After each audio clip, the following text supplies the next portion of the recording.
Oh man, I can't believe that that was actually a thing. I know.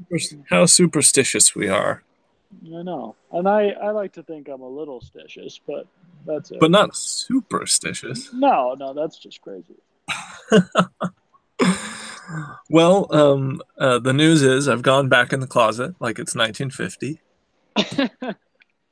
Wait, didn't you recently come out of the closet though? Yeah, I did, and I just it's You just went the right sound back in. quality was not good enough, so I went back in.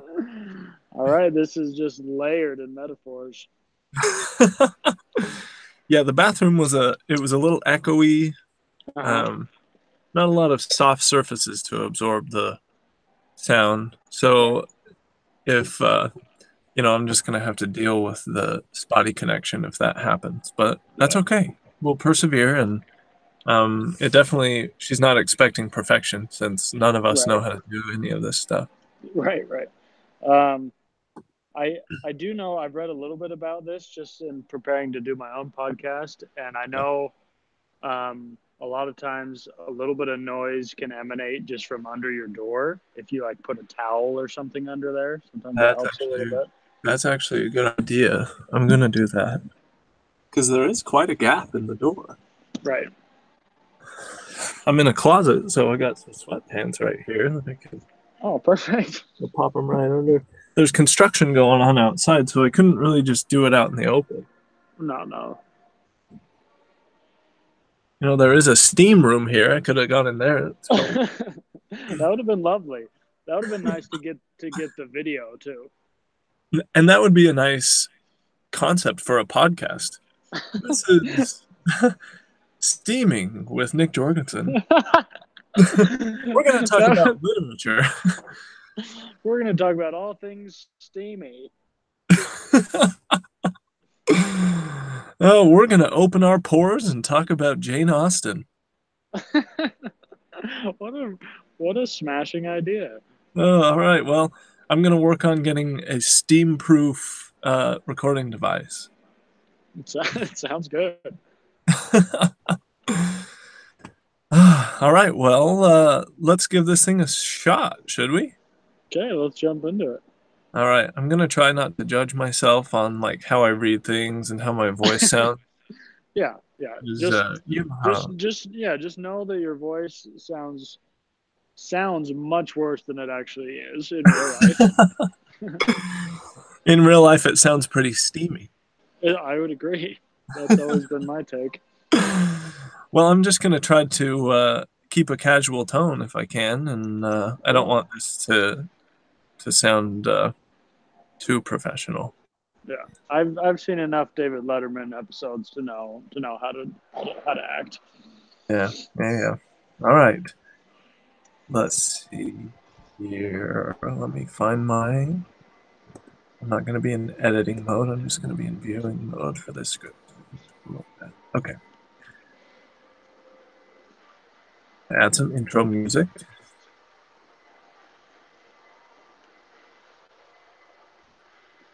All right. And I guess if we screw up some places, we can just do it again and then I can edit it out later. Right? Yeah. All right.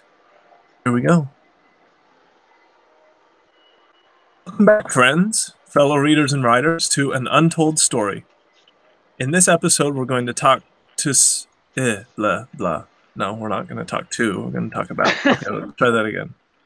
That was just a beginning jitter. Don't worry. Yeah. Welcome back, friends, fellow readers and writers, to An Untold Story. In this episode, we're going to talk about some of the crucial connections between two of our favorite subjects, reading and writing. Of course, they're connected. We know that one does not exist without the other, but we're going to skate past the obvious and get down to the stone cold truths about the symbiotic relationship these two subjects have. So before we delve in, let's get to know our esteemed guest. Today we're talking to Taylor Church.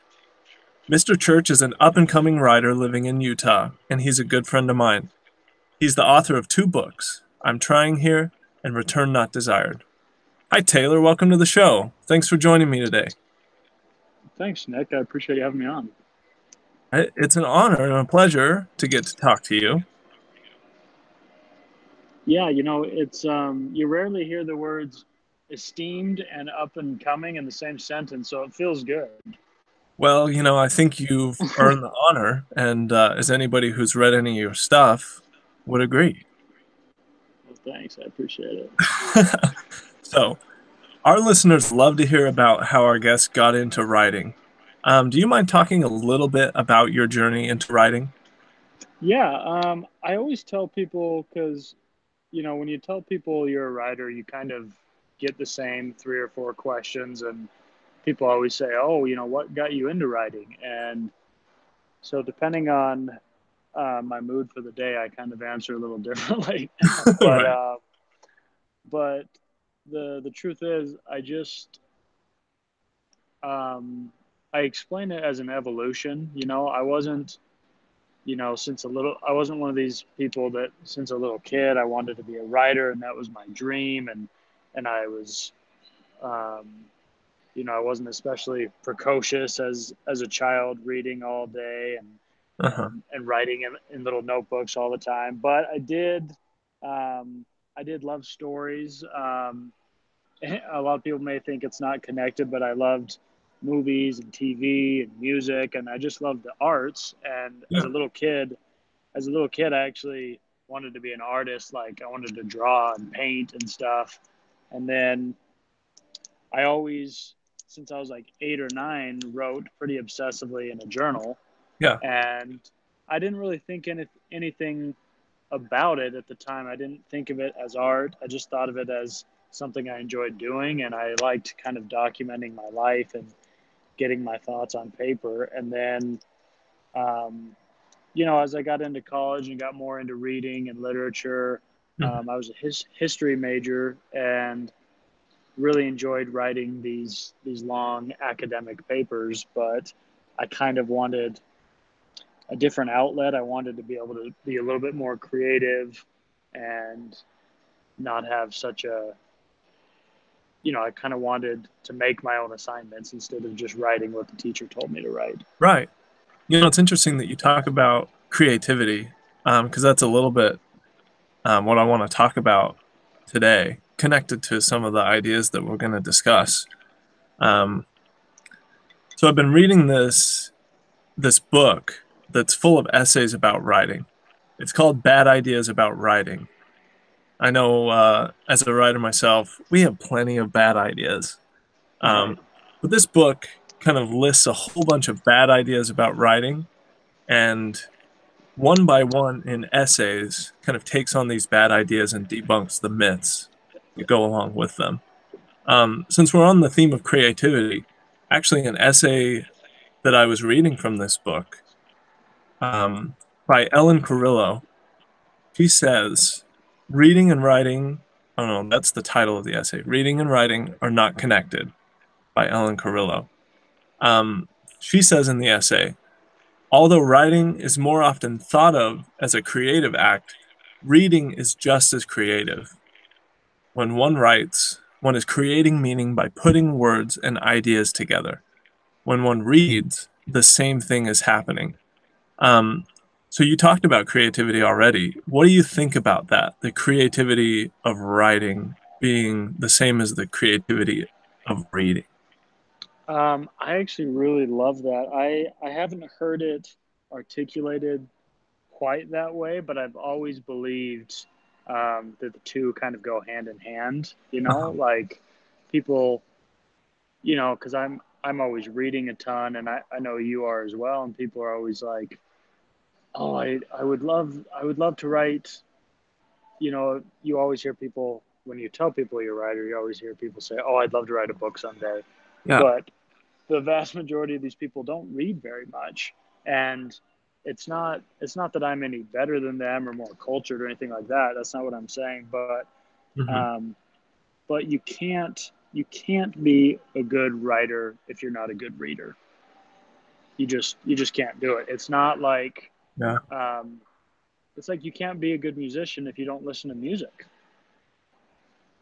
I like You that. don't know Yeah. you don't know what you don't know what you're aiming for. You don't know what sounds right. You don't know what feels right. And you may have a natural gift. You may be as smart as they come. So you have good ideas and you can articulate them well. But if you don't read a lot, um, it's just impossible to write well. Yeah, I agree. I like the analogy of being a musician. And how you can't be a musician if you don't listen to music. You don't really have the context for Right. that kind of creativity. Exactly. I totally agree. In terms of your writing, um, you obviously use the same kind of creativity for reading as you do for writing. Tell me a little bit about maybe how you do that. Um, for me, the process of writing is very, what's the word? It's very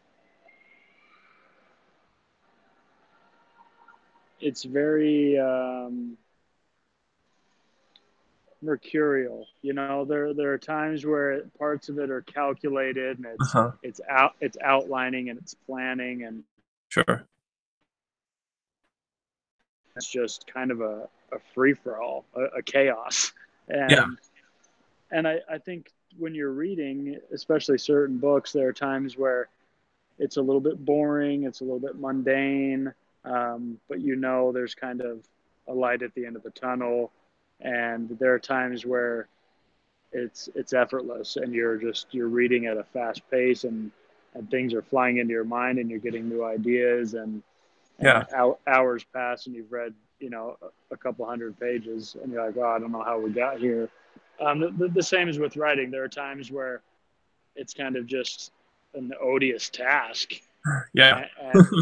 and you're just kind of every sentence is a labor, and then there are times where it's just kind of flowing like water, and it feels good, and it feels right in your stomach, and that's how any art is. And so to me, Yeah. um, yeah, that's kind of how the two are connected for me.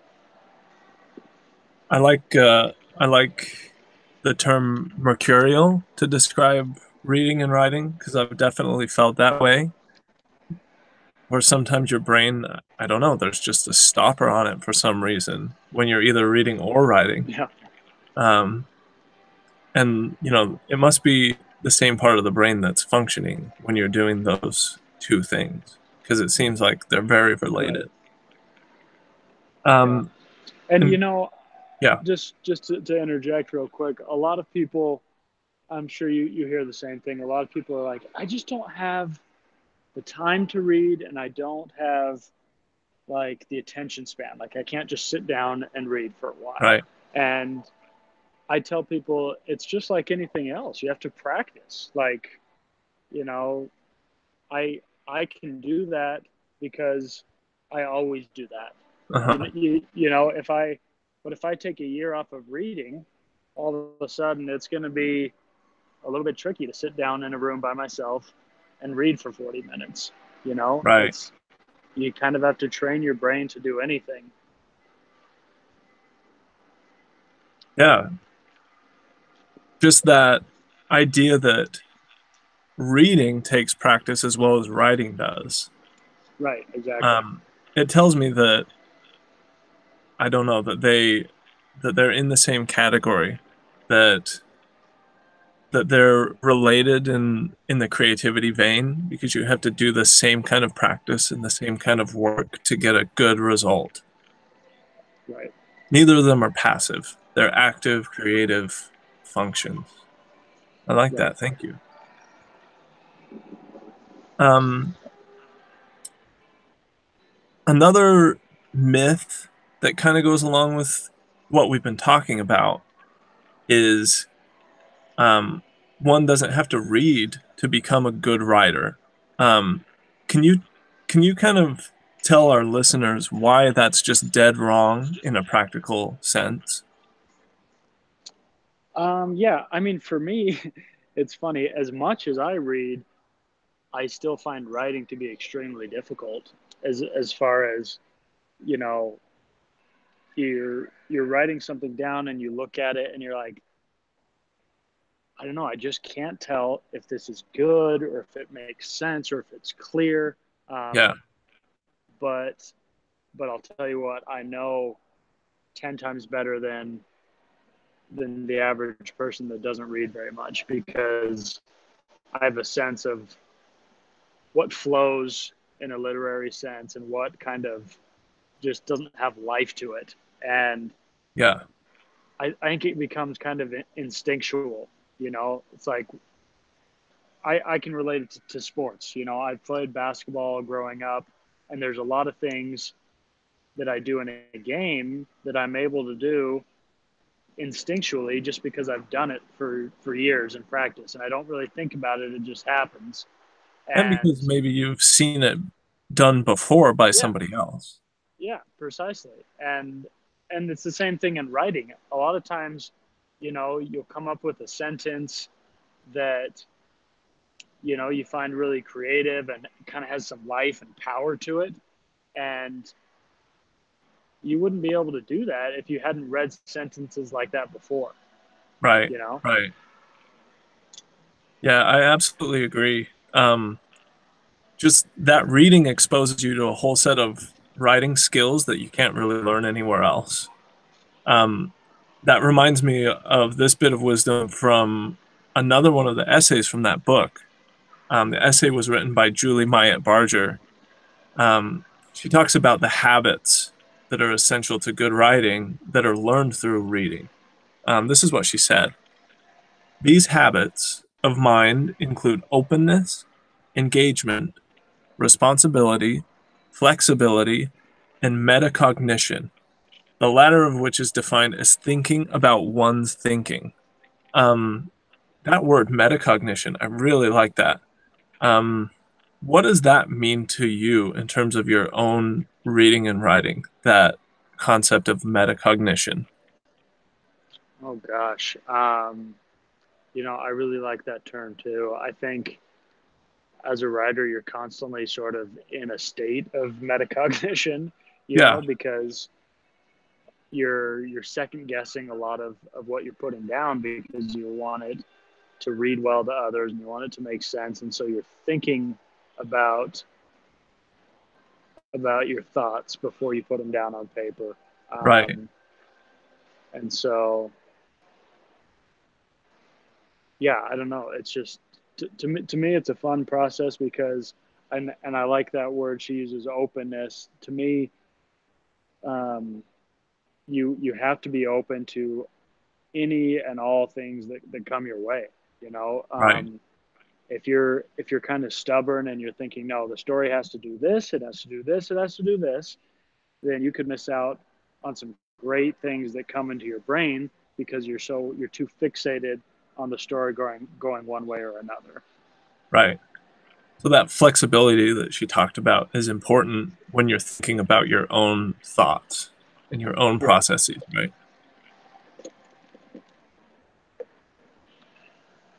That reminds me of a quote that I read in another essay. Um, they said silent reading influences public writing.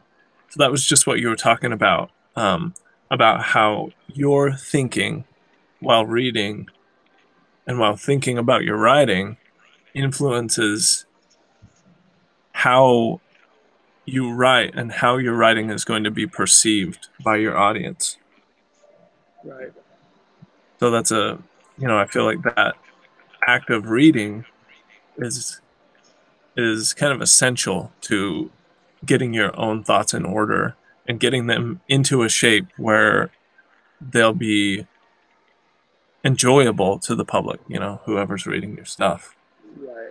And that's why I think, um, to kind of piggyback on that quote, that's why I think it's important to read omnivorously, to read across the board. Because if you're only reading, Hemingway, that's the only thing you're reading, then Hmm. your writing is going to reflect that. And it could be a good thing, but it's probably going to come off very derivative and kind of one dimensional. Even though he was a great writer, you know, he was his own person. Right. But if you're reading all sorts of authors and all sorts of genres, um, and I know you love Tolkien, but if you only read Tolkien, I think it would stymie your writing ability. I absolutely agree. You really have to get your stuff from a variety of sources. And there's this idea of recycling old ideas. And if you're only using one material to get your ideas from, you're really not going to make anything interesting, Right. you know. Um, I was thinking about Mark Twain the other day. I think about Mark Twain a lot. I guess that's the life of a writer and a reader. But he talked about ideas and the concept of getting ideas from other places. He said there's no such thing as a new idea. It is impossible. We simply take a lot of old ideas and put them into a sort of mental kaleidoscope. We give them a turn, and they make new and curious combinations. Um, you can't really make those new and interesting combinations without getting a broad idea of what's been written, of styles and ideas and situations, right? Right. I mean, and the exciting thing is, um, yeah, nothing you're gonna say is gonna be 100% original and unique because there's been hundreds and thousands, if not millions, of books written in history, but Right. you'll never nobody else will ever be inside your brain. They'll never be able to see the things the way you see it exactly and interact with the people that you've interacted with and see all the things that you've seen specifically. And so you have the opportunity to write something extremely original, but if it's if it's kind of going through the filter of a limited um, scope or a limited vision of what you've taken in as a reader, then it's gonna not sound as original and unique. Yeah, absolutely.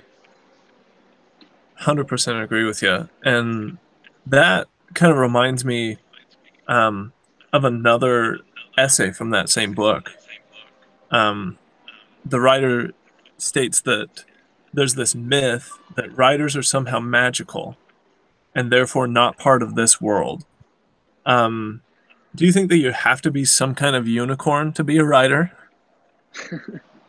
I wish that I could tell people, yeah, it's just magic. It's within me, and I can't explain it, and it's a gift. But um, the truth is, and I think it's the same with any art.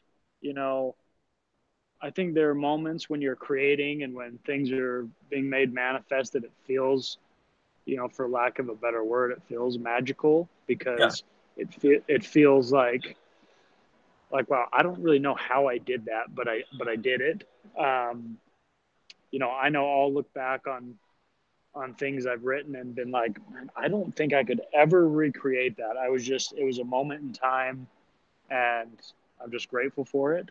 But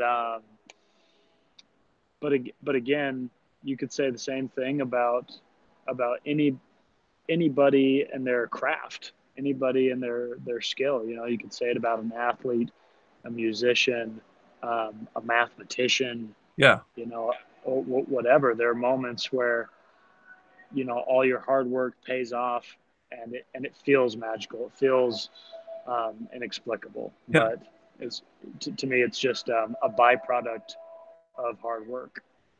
yeah.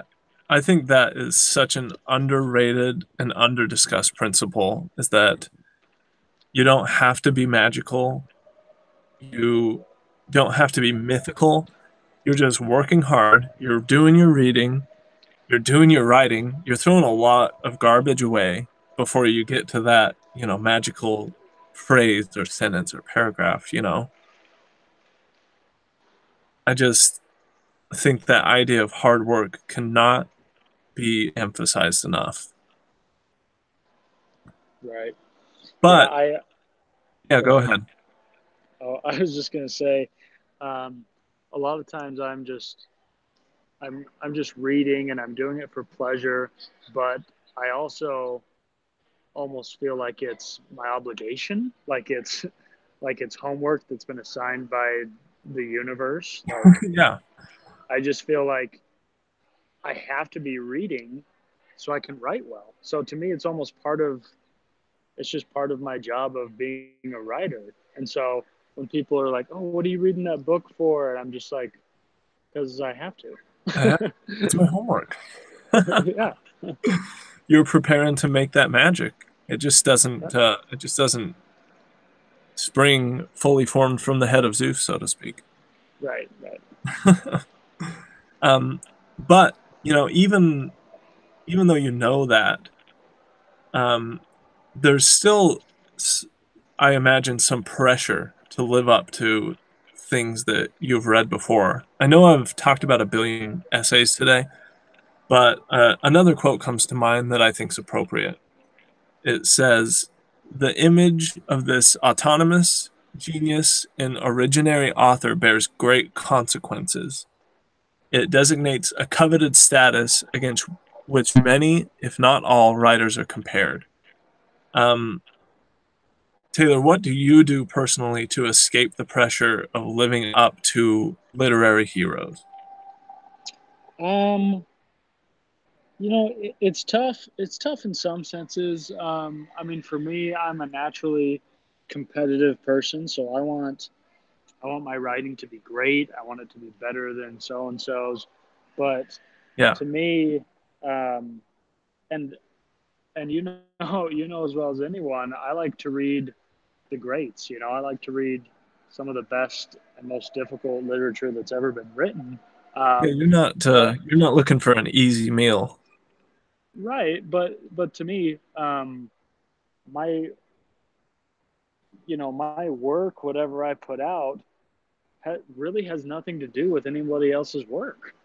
Yeah, It's there to me. The exciting thing about art is there's no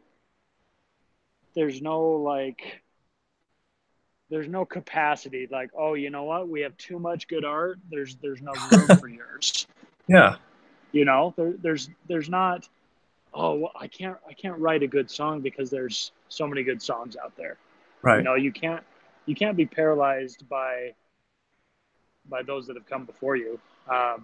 I think you have to focus on your own work and realize that it's going to have its own audience. It's going to affect people in its own way. And you know what? You may never be Mark Twain. I'm sorry, but but if you have no chance of being Michael Jordan, should you not play basketball? Right. You know, in a lot of fields, there's always going to be a handful of sort of people that are considered the undisputed greats of all time. Sure. Um, but that's no reason to stop your craft or to think you can't squeak in there in your own way. Yeah, I really like that. Again, with the basketball analogy, it seems kind of silly that you would see the work of someone you look up to that is great work and then stop because you feel like you can't live up to it. Um, Yeah, and I like how I you're taking inspiration from that work rather than pressure to live up to it. Um, I think every writer needs to hear that and understand it and realize that, like you said, they don't have to be Mark Twain. There's only one Mark Twain, but there's also nobody writing what they're writing, like we talked about before. So, you know, honing that craft, keeping that output up, it has value. It doesn't have the same value as anybody else's writing. It has its own value. So I really like right, that. and the other thing is it comes back to taste. Hmm. Like art is not, it can't be quantified as this is the best of all time. Right. Like you might think that Fleetwood Mac is the greatest band of all time, Yeah, I but do. somebody but somebody else might think, you know what? The greatest recording artist of all time is Elvis Presley, Yeah, and they're two completely different sounds, sure. and so you can't say one person is right and one person is wrong. Absolutely. Yeah, it's all about what inspires you, what gets those ideas mixing up in your head. And that's a little bit about what I wanted to finish up with. I wanted to talk about your inspirations for your last book, Return Not Desired. Um, it's a really heartfelt, evocative work. It's very stirring and personal, but it's also relatable.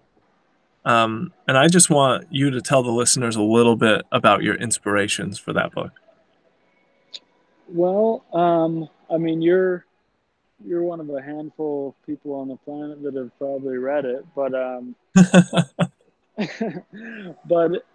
it was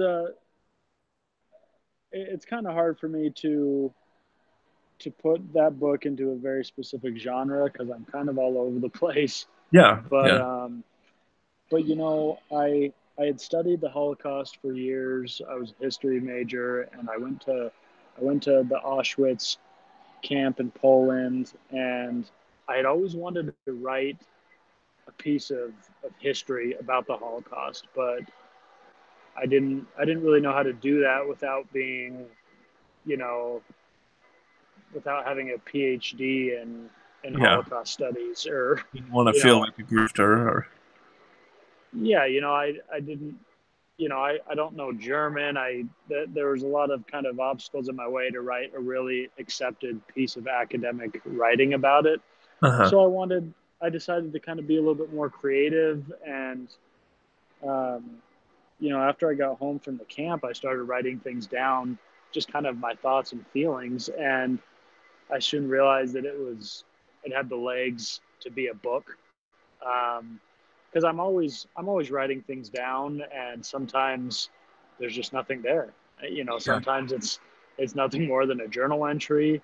Sometimes all it is enough for a blog post or an essay or an article, and then sometimes it's really moving and you want to keep going, and it sort of becomes a book. And so um, it was kind of a culmination of a lot of years of thinking and reading about the Holocaust, and then going to Europe for the first time, and just really having the desire to kind of express some things I'd been thinking for years.